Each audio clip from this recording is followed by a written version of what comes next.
अब अपने प्राण बचाने हैं तो ब्रह्मशस्त्र छोड़ो और इसे दबाओ, लौटाओ। अर्जुन ने ब्रह्मशस्त्र आवाहन किया, पूजन किया, ब्रह्मशस्त्र को छोड़ा। ब्रह्मशस्त्र जब छोड़ा, भगवान श्री कृष्ण ने दोनों को वापस किया। देखा प्रलय हो जाएगी, वापस किया। अर्जुन ने दौड़ करके अश्वत्थामा को पकड़ लिया और रथ से बांध दिया, ऐसे खींच करके ले आए जैसे किसी पशु को बांध करके लाए। और जैसे ही आंगन में आए तो द्रौपदी ने देखा गुरुपुत्र। उन्होंने कहा, द्रौपदी रो पड़ी, कहा नहीं, ऐसा मत करना, ये ब्राह्मण है और गुरु का पुत्र है। आप विप्रद्रोही मत बनना, अगर विप्रद्रोही बन गए तो विनाश हो जाएगा। तो उन्होंने कहा, ये बाल हत्यारा है। बोले हाँ, बाल हत्यारा, पर गुरु का पुत्र है और गुरु के समान है, और उसमें भी ये ब्राह्मण है, आप इसे मारना मत। पर भीम दौड़ते हुए आए और कहने लगे, भैया इसे छोड़ना मत, कि मनु स्मृति में लिखा है कि आताताई ब्राह्मण को मार देने से भी कोई पाप नहीं लगेगा, इसको मार दो। अब भीम तो कहते हैं कि मार दो, और द्रौपदी कहती है इसे मारना मत। भगवान श्री कृष्ण ने की ओर देखा अर्जुन ने, जब द्रौपदी ने कहा मारना मत, तो भगवान श्री कृष्ण भी गर्दन हिला रहे कि नहीं मारना। और जैसे भीम ने कहा कि मार दो, तो भगवान श्री कृष्ण कह रहे हैं हाँ मार दो। अब भगवान श्री कृष्ण की दोनों बातों को सुनकर के अर्जुन चक्कर में पड़ गए। अर्जुन ने कहा, प्रभु मैं आपकी भाषा नहीं समझ पाया। भीम कहते हैं मार दो, तो आप कह रहे हैं मार दो, और द्रौपदी कहती है मत मारना, तो आप कहते हैं मत मारो। भगवान श्री कृष्ण ने इशारा किया कि मनुस्मृति में लिखा है ब्राह्मण का अपमान कर देना उसको मार देने के बराबर होता है। इसके मस्तक में जन्म सिद्ध मणि है, उस मणि को तलवार की नोक से निकाल लो और इसे धक्के मार करके बाहर कर दो, बस यही मार देना है, और ये जीवित भी रहेगा और मरेगा भी।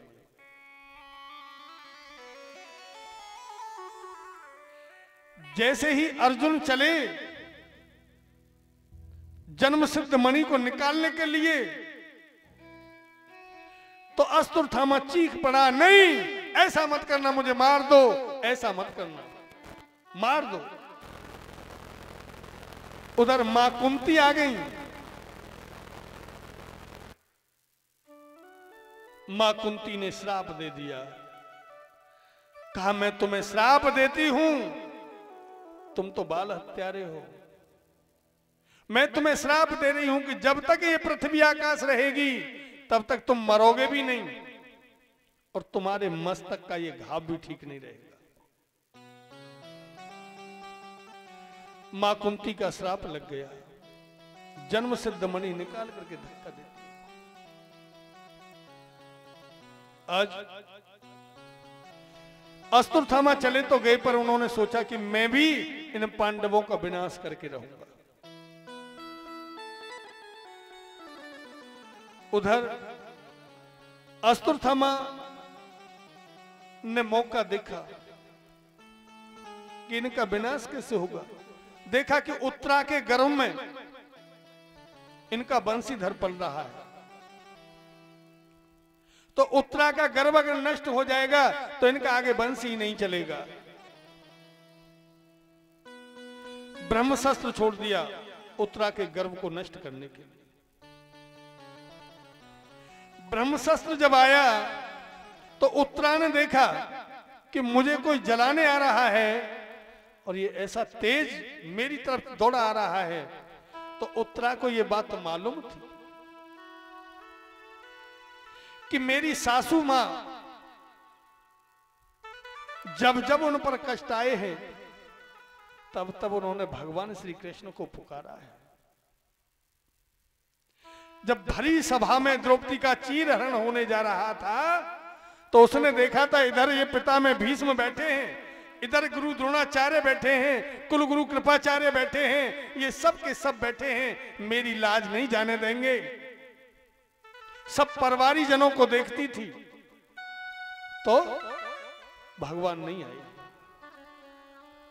और जिस समय उसने देखा कि सबकी गर्दन नीचे झुक गई है और अब मेरी लाज जाएगी बचेगी नहीं, तो साड़ी का पल्लू छोड़ दिया, जब तक तो पकड़े हुए थी छोड़ दिया और हाथ उठा दिए, हे प्रभु हे गोविंद मैं तो निराधार हूं, मेरा अब कोई आधार नहीं है, मैं निराधार हूं और हे गोविंद लाज मेरी नहीं, आज लाज तेरी जाएगी। जैसे ही पुकारा द्रौपदी ने, एक पल नहीं की उस गोविंद ने, एक पल नहीं। जब तक तुम किसी को पकड़े हो तब तक वो नहीं आता है, जब तक तुम्हें किसी का सहारा है वो नहीं आएगा। जिस समय गजराज का चरण ग्राह ने पकड़ लिया था, पत्नियां सब सामने खड़ी थी, गजराज को यह था मैं इसे खींच लूंगा, नहीं आई।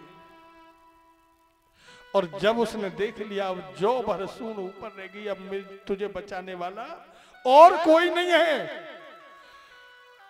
आंखों में आंसू हैं और पुकार दिया हरि हरि कहते ही गोविंद आ गए। एक पल नहीं लगा, मस्तक काट दिया।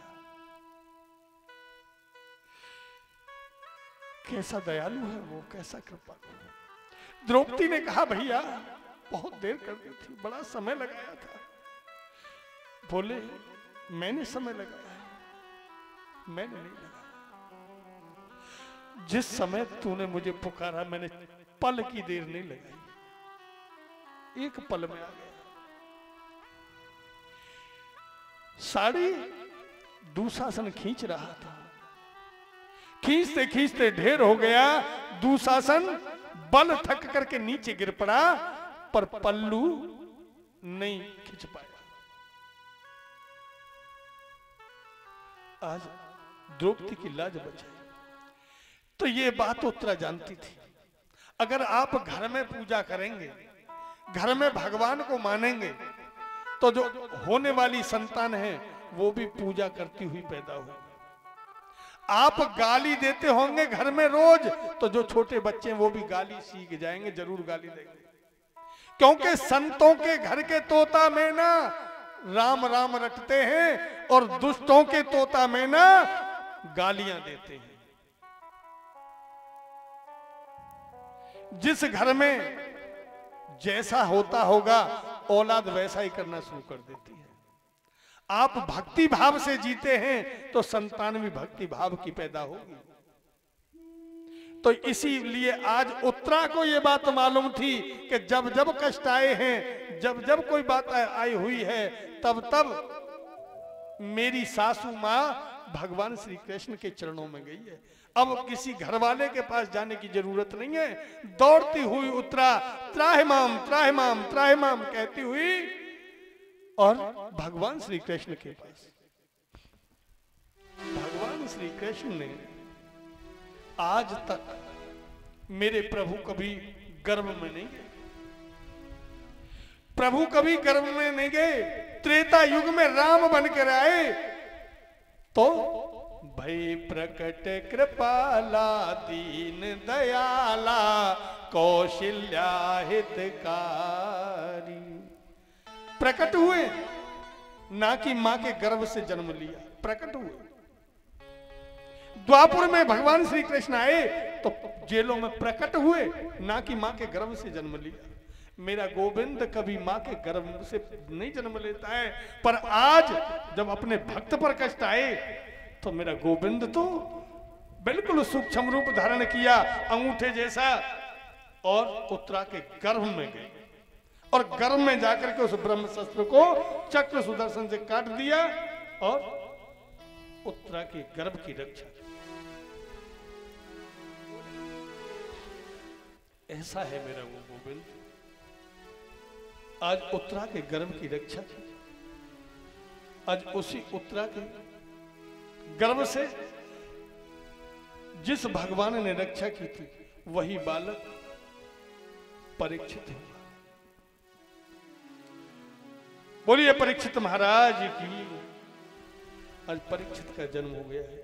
बोलिए गोविंद भगवान की।